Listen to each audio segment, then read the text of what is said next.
Welcome to Kanchana home cooking. இன்னைக்கு சளி, இரும்பல், தொண்டைவலி போக்குறதுக்கு கசாயம் எப்படி பண்ணுறதுன்னு பார்க்கலாம் வாங்க. அதுக்கு தேவையான பொருட்கள்: ஒரு பாத்திரத்தில் 1 ஸ்பூன் ஜீரகம் போட்டுக்குங்க, 1 ஸ்பூன் மிளகு, ஒரு பூண்டு, 1/4 ஸ்பூன் மஞ்சத்தூள், 1 கைப்பிடி வேப்பந்தலை, 1 கைப்பிடி தூதுவளை, 1 கைப்பிடி துளசி, 1 கைப்பிடி கற்பூரவள்ளி,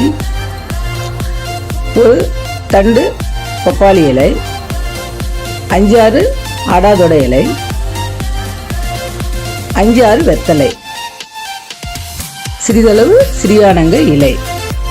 இப்போ இதெல்லாம் போட்டு 3 கப்பு தண்ணி ஊற்றிக்கலாம்.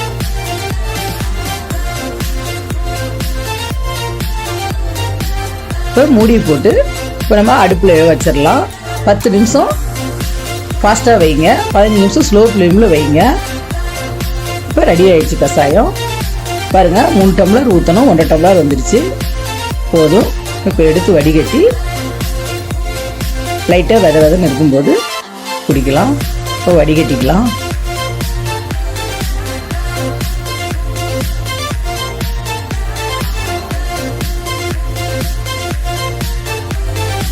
சளி, காய்ச்சல், இரும்பல், தொண்டைவலி இருக்கும்போது நம்ம காலையிலையும் நைட்டும் இதை எடுத்துக்கிட்டோம்னா இந்த கசாயத்தை 3 நாள் தொடர்ச்சியாக சாப்பிட்டோம்னா சரியாயிடும்.